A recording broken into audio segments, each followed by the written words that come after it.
Alright, so for my project on microbe transmission, I am taking samples from a hamster cage at 2 different spots and applying those samples to an agar plate, which is then incubated right here in this incubator at 37 degrees Celsius for exactly 24 hours.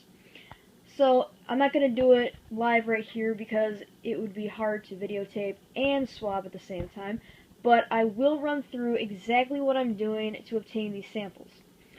So, first off, have the cage, obviously, have to open it, and we're going to pretend that this pencil here is my swab. So I take my swab, and the area marked off on the top of the platform in black is the area I'm swabbing.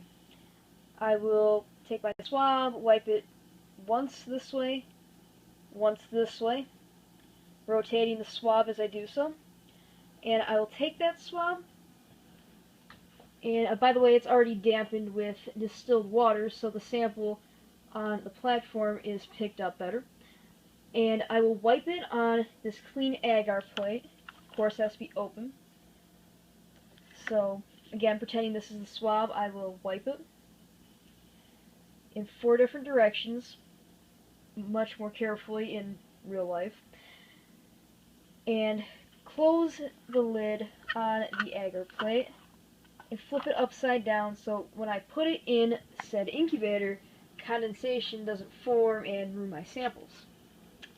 So, like I said, goes in the incubator, close the door, set to 37 degrees Celsius, 24 hours later, open it, and I should get samples that look something like these two on top right here.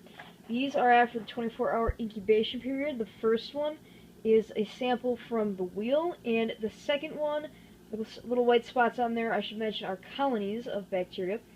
The second one is from the platform area. I also forgot to mention my second area of interest in this cage that I swab. It is that black line demarcated right there on the wheel.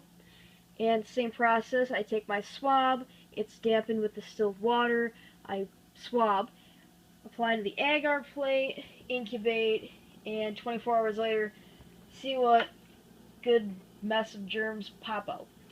And from there, I will use the exact number of colonies from each sample area and determine whether or not this pad right here, which is coated with one of 3 solutions diluted by water, is effectively reducing the microbes transmitted from the bottom of the cage to the platform, or anywhere else in the cage for that matter, to the wheel, wherever the hamster's activity happens to be greatest at. So that is my experiment in a nutshell.